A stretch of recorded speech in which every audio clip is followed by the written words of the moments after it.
NA 121,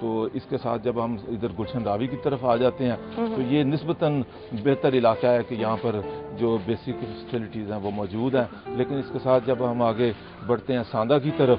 تو پھر وہی ہے کہ سڑکیں ٹوٹی ہوئی ہیں, لوگوں کے پاس پانی پینے کے لیے صاف نہیں مل رہا, تو سیوریج کے مسائل ہیں. تو یہ وہ ساری صورت حال ہے کہ جن سے واسطہ پڑا ہے. لیکن اس کے ساتھ ساتھ ہمیں ہے کہ تعلیم کے حوالے سے بھی کہ یہ اس علاقے میں تعلیمی مسائل بھی ہیں. کوئی ایسا گرلز کالج, ڈگری کالج جو ہے وہ موجود نہیں تھے. لیکن اس کے اوپر میں آپ کو بتاؤں گا کہ ہم تفصیلاً اس کے اوپر جو اب تک کی پیش رفت ہے اور انشاءاللہ آئندہ کے لیے جو ہمارے پروگرام ہیں تو وہ اپنی جگہ کے اوپر چل رہے ہیں. تو یہ ڈگری کا مریم ڈگری کالج جو ہے جس کا ریسنٹلی گلشن راوی کے اندر ابھی اس کی اوپننگ ہوئی ہے, تو یہاں پہ یہ لڑکیوں کے کالج کا قیام یہ ایک بہت بڑی بات ہے. اچھا میاں صاحب, آپ نے آغاز کیا حلقوں کے مسائل کا, تو سب سے پہلے جو میرے پاس ہم نے گھومے پھرے ہیں سارے حلقے میں, تو کچھ بڑے مسائل ایسے آئے جو کہ سٹرینج ہیں باقی لاہور میں نہیں ہے. مثلا سب سے پہلے ہم شروع کرتے ہیں آپ کے حلقے میں جو ایک علاقہ آتا ہے سبزہ زار. سبزہ زار میں ایک بڑی ہی عجیب و غریب ہمیں بات سامنے ہماری آئی, اور وہ یہ کہ وہاں پہ پبلک ٹرانسپورٹ سسٹم نہیں ہے. وہاں پہ بسیں نہیں چلتی ہیں, وہاں پہ ویگنیں نہیں چلتی ہیں, اور وہاں صرف رکشہ ہوتا ہے, اور رکشہ بھی جو ہوتا ہے وہ منہ مانگے دام لیتا ہے. تو اس کے متعلق ایسا کیوں کہ لاہور جیسی سٹی میں ایک علاقہ ہے جو بالکل سینٹر میں آتا ہے اور وہاں پبلک ٹرانسپورٹ نہیں ہے؟ اس میں پہلی بات تو یہ ہے کہ سبزہ زار کی جو اس وقت شیپ ہے کہ اس کی ڈائریکٹلی لنک اپروچ نہیں ہے مین روڈ کے ساتھ. تو حال ہی میں آپ کو شاید علم میں ہو تو یہ پچھلے دنوں میاں شہباز شریف صاحب نے افتتاح کیا ہے سبزہ زار کی سڑکوں کا, کہ جہاں پر سڑکیں ٹوٹی ہوئی ہیں, دھول اڑ رہی ہے, وہاں پر وہ تمام تقریباً یہ سبزہ زار کی اب سڑکیں بن جائیں گی جنوری. انہیں اعتماد نہیں ہے ان لوگوں کو. میں ان سے خود ملی, میں نے خود لوگوں سے بات کی, وہ کہنے لگے کہ جی یہ تو ہمیں لگتا ہے ہم سیکنڈ کلاس شہری ہیں. جس طرح سے یہ اسکیم اناؤنس ہوئی تھی ویسے تو یہ بالکل نہیں ہے, اور سڑکیں اور وہاں پر بڑا یہ حال ایسا ہے کہ لگتا ہے کہ واقعی کچھ ستیلا سلوک ہو رہا ہے. نہیں, لیکن آپ دیکھیں ایف ڈبلیو کے ہینڈ اوور ہم نے کیا سبزہ زار کو, ایف ڈبلیو نے موقع پہ کام بھی شروع کر دیا ہے. تو یہ اب اللہ کی مہربانی سے سبزہ زار کی تقریباً ساری سڑکیں بن جائیں گی. لیکن دوسری عرصے میں یہ بھی ہمارے ویورز کو بتا دیجیے, سبزہ زار والے دیکھ رہے ہوں گے, اس کی جو ڈیڈ لائن ہم نے دی ہے 15 جنوری کی دی ہے ایف ڈبلیو کو, 15 جنوری تک اس کو مکمل کرنا ہے سن 2009. یس. اچھا, ہاں, یہ کوئی بڑی مدت نہیں ہے, اسی لیے تو میں حیران ہوں. 3 مہینے 3.5 مہینے کا ڈیوریشن ہے اس کے اندر اللہ نے چاہا تو یہ مکمل ہوں گی. دوسری بات یہ ہے کہ یہ لیاقت چوک سے لے کے ایک طرف ملتان روڈ ہے, دوسری سینٹر میں لیاقت چوک, اور تیسری طرف یہ بند روڈ جو انٹرچینج ہے. اس روڈ کو جو ہے نا جی ہم ایکسپریس روڈ بنا رہے ہیں, مین روڈ ہے جس کو ہم لنک کر رہے ہیں یہاں پہ موٹر وے بند روڈ کے ساتھ. تو جب یہ لنک ہو جائے گی تو پھر یہ آپ کا اگلا جو سوال ہے کہ یہاں پر ٹرانسپورٹ چلے اور لوگوں کی اپروچ بہتر ہو جائے. تو چونکہ اب سڑکیں نہیں تھیں تو اس لیے یہ ممکن نہیں تھا. اب چونکہ یہ اللہ نے کہا تو سڑکیں بن جائیں گی, تو اس کے ساتھ ہی ہم جو ہے نا ٹرانسپورٹ کا اجرا وایا بند روڈ سے ہوتے ہوئے سبزہ زار سے اندر گزر کے جو ملتان روڈ, یعنی کہ ابھی اس میں ٹائم ہے, 3-4 مہینے ابھی بھی لگیں گے, یقیناً لگ جائیں گے نا. یہ سڑکیں بنیں گی تو انشاءاللہ اس کے ساتھ ہی ہم یہ سبزہ زار کا جو درینہ معاملہ ہے کہ یہ نام تو اس کا سبزہ زار ہے لیکن وہاں پہ سر سبزی کچھ نہیں ہے. ہمارا گورنمنٹ کا میاں شہباز شریف صاحب کی قیادت میں اس بات کا عزم ہے کہ ہم نے اس کو سرسبز, اس کے نام کی مناسبت سے ہم نے اس کو بنا کر جو ہے نا دم لینا ہے. تو انشاءاللہ اس کی جو پارکس ہیں جو ان میں سے کچھ پارکس تو اچھی حالت میں ہیں, لیکن بیشتر پارک جو ہیں سبزہ زار کی وہاں پہ نہ جنگلہ ہے نہ باؤنڈری ہے, مویشی آگ دمکتے ہیں یہاں پر, پودے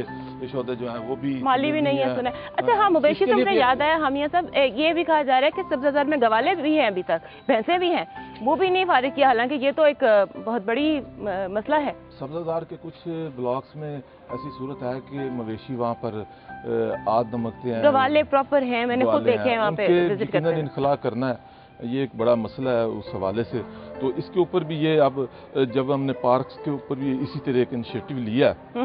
اور یہ عزم ہے کہ تمام پارکس جو ہیں ان کو ہم نے ڈیولپ کرنا ہے بڑے شارٹ پیریڈ میں. اب یہ خزاں کے بعد جو ہی مارچ اپریل شروع ہوگا تو اس کے ساتھ یہ ساری ایکٹیویٹی جو ہے نا یہ اپنے عروج پر ہوں گی. چلیں جی, دعائی کر سکتے ہیں آپ. نہیں, عملی طور پر ہم نے ایک اور مسئلہ سبزہ زاری کی چونکہ ہم بات کر رہے ہیں, مویشیوں کی اور گوالوں کی بات کر رہے ہیں, تو ایک اور جو لوگوں نے کمپلینٹ دی وہ یہ تھی کہ یہاں پہ ابھی تک سپرے نہیں ہوا.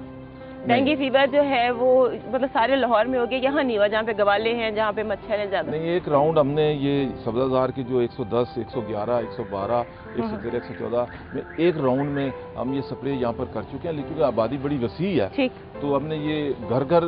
بھی سپرے کا پروگرام ہے۔ دوسرا جو ہے اس کا کہ یہ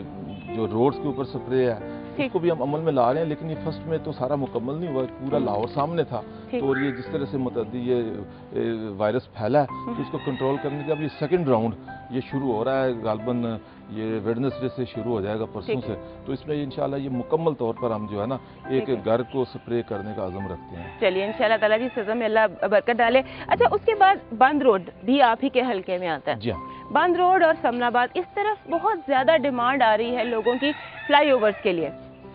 اور وہ جو ہوتے ہیں پل ہوتے ہیں، فلائی اوور ہوتے ہیں، انڈر پاس ہوتے ہیں، وہ کیوں نہیں بن پا رہے؟ کیونکہ یہاں تو زیادہ ضرورت ہے۔ نہیں، اب یہ بند روڈ کا جو معاملہ نا ٹورڈ سبزہ زار، تو اس کے لیے یہ روڈ جو بن رہی ہے لیاقت روڈ سے گزر کے تو لنک کرے گی یہاں پر انٹرچینج سے، اس سے لوگوں کا یہ درینہ مطالبہ پورا ہو جائے گا، یعنی کہ سارے لوگ جو ہے انٹرچینج کے بننے کا انتظار کریں۔ انٹرچینج نہیں، یہ روڈ لنک ہوگی، ناٹ انٹرچینج ہوگا، لیکن اس سے یہ ہے کہ ملتان روڈ سے یا جو باہر سے بند روڈ سے جو لوگ آئیں گے تو وہ سبزہ زار کی طرف اور ملتان یا روڈ یا ملتان روڈ کی طرف سے یا کیمپس کی طرف سے لوگ جو آئیں گے علامہ اقبال ٹاؤن سے آئیں گے، ان کو یہ یتیم خانہ چوک سے نکل کے تو یہ بکر منڈی کی طرف آنا پڑتا ہے جہاں پہ ٹریفک جیم رہتا ہے۔ اس سے جو ہے نا انہیں آزادی مل جائے گی، سہولت ہوگی اور بڑا روک ٹوک یہ ٹریفک جو ہے نا اس کا اجرا ہوگا۔ لیکن دوسری بات جو شاید آپ کہنا چاہ رہے ہیں کہ جو ملتان روڈ مین ہے، جیسے یتیم خانہ چوک ہے، اسکیم موڑ ہے، اس سے پیچھے چلے جائیں سمن آباد موڑ ہے یا چبرجی ہے، تو یہاں پہ روڈ چھوٹی ہے اور یہاں پر ٹریفک جیم رہتی ہے، اور جتنی بھی یہ آبادیاں ہیں یہی ایک مین آرٹری ہے جہاں سے لوگوں نے گزرنا ہوتا ہے۔ تو اس حوالے سے پروپوزل جو ہے نا جی کہ ملتان روڈ کو چوڑا کرنا اور یہاں پر سمن آباد موڑ کے اوپر یتیم خانہ اور یہ اسکیم موڑ کے اوپر جو ہے انڈر پاسز جو ہیں یا اوور ہیڈ برج جو ہے ان کو کرنا تاکہ ٹریفک کا فلو جو ہے بہتر ہو۔ اس کے اوپر کام جو ہے بڑی تندئی سے ہو رہا ہے۔ ہمارے وزیر اعلیٰ شہباز شریف صاحب نے اس کو ٹیک اپ کیا اور اس کو ہم بڑی ترجیحی بنیادوں کے اوپر آپ دیکھیں گے کہ اس میں زیادہ پیریڈ نہیں ہے جس کو اناگوریشن کرنے کے لیے ہم یہ ہوم ورک مکمل کر رہے ہیں۔ جب میاں صاحب وہاں گئے تھے، آپ نے کہا انہوں نے اناگوریٹ کیا، تو کیا انہوں نے وہ وہاں پہ دیکھی تھی بند روڈ پہ جو فرنیچر کی دکان ہے جن کی وجہ سے بلاک رہتا ہے؟ کیونکہ جب ہم وہاں پہ گئے تو لوگوں نے ہمیں یہ بڑی ایک کمپلینٹ دکھائی بھی، بلکہ ہم خود بھی پھنسے، بہت شور تھا فرنیچر کی دکانوں کا، ناجائز تجاوزات کا، اس کے بارے میں پھر کچھ؟ دیکھیں، ناجائز تجاوزات ایک علیحدہ مسئلہ ہے اور یہ ناجائز تجاوزات کا پورے لاہور کے اندر یہ پرابلم ہے کہ ہر دکاندار جو ہے وہ پہلے باہر نکلتا ہے، فٹ پاتھ پہ قبضہ کرتا ہے، پھر فٹ پاتھ پہ کرنے کے بعد آگے آدھی روڈ جو ہے اس کو جو ہے وہ کور کر لیتا ہے۔ تو یہ ایک ضرورت ہے کہ لاہور کی پوری ٹریفک کو، میں سمجھتا ہوں کسی ایک روڈ کی بات نہیں ہے کہ لاہور کی پوری ٹریفک کو جب ہم نے بہتر کرنا ہے تو اس کے لیے ہمیں جو ہے یہ انکروچمنٹس ہیں ان کا خاتمہ کرنا ہے، اور یہ جب تک انکروچمنٹ کا خاتمہ نہیں کریں گے ٹریفک کا فلو جو ہے لاہور کے اندر نارمل نہیں ہو سکتا ہے۔ تو اس حوالے سے یہ بھی ایک پیکیج اپنی جگہ پہ چل رہا ہے کہ اس کو ہم جو ہے معاملہ چلائیں، لیکن اس کے ساتھ یہ ریڈیو والوں کا مسئلہ آ جاتا ہے یا غریب لوگ ہیں جو اپنا سارا کچھ جن کا وہی ایک ریڈی ہوتی ہے، ٹوکرا ہوتا ہے، تو ان لوگوں کو بھی ہم نے روزگار دینا ہے، ان کو بھی ڈسٹرب نہیں کرنا۔ تو ان چیزوں کو پیرالل چلا کر اس کے لیے کر رہے ہیں، لیکن یہ ایک حقیقت ہے کہ آپ جو ترقی یافتہ ممالک ہیں ان کے اندر بھی چلے جائیں تو میں یہ کہہ سکتا ہوں کہ ایک چھوٹا سا ڈبہ بھی جو ہے نا وہ فٹ پاتھ کے اوپر نہیں ہوتا، اور یہ فٹ پاتھ جو ہے وہ خالی ہوتے ہیں، وہ فٹ پاتھ کا جس مقصد کے لیے چھوڑے گئے ہیں لوگوں کے استعمال کے لیے اسی طرح استعمال ہوتے ہیں، لیکن ہمارے یہ بدقسمتی ہے پہلے تو فٹ پاتھ نہیں ہے یہاں پہ، ایسی پلاننگ نہیں کی گئی پچھلے 60 سالوں کے اندر، جہاں فٹ پاتھ موجود ہیں وہاں پر لوگوں نے، دکانداروں نے تجاوزات کی ہوئی ہیں۔ اصل بات یہ ہے کہ ان چیزوں کو جو ہے نا اس ٹرینڈ کو، اس مزاج کو، ہیبٹس کو جو ہے تبدیل کرنے کی ضرورت ہے، اور اس کے لیے ایک انقلابی طور پر ہمیں کام کرنا ہے، اور جب تک ان چیزوں کو میں نہیں سمجھتا کہ ڈنڈے کے زور پر کیا جائے یا ہر وقت حکومت جو ہے اس کے اوپر ایکشن لیتی رہے، ہم لوگوں کے اندر خود بھی ایک شعور کو بیدار کرنا ہے، اور جب تک یہ بیداری نہیں آئے گی تو اس وقت تک مسائل حل نہیں ہو سکتے۔ اب دیکھیں کہ آپ کو اس حلقے میں صفائی کے مسائل سے بھی واسطہ پڑا ہوگا، جگہ جگہ پر گندگی کے ڈھیر بھی نظر آئیں گے، اور کوڑا دان نہیں تھے۔ اگر گندگی کے ڈھیر تو لگیں گے نا میاں صاحب جب کوڑا دان نہیں ہوں گے۔ میرے پاس میاں صاحب بہت ساری بھی پرابلمز اور بھی ہیں، لوگوں کے بڑے مسئلے میرے پاس آئے ہیں، لیکن ابھی ہم ایک بریک پہ جانا ہے ناظرین۔ بریک سے جب ہم واپس آئیں گے تو اس گفتگو کو جاری رکھیں گے ناظرین۔ ایک دلچسپ بات آپ کو بتاؤں کہ میاں صاحب کے گھر کے 2 دروازے ہیں، ایک بند گلی میں کھلتا ہے اور ایک کھلتا ہے بازار میں۔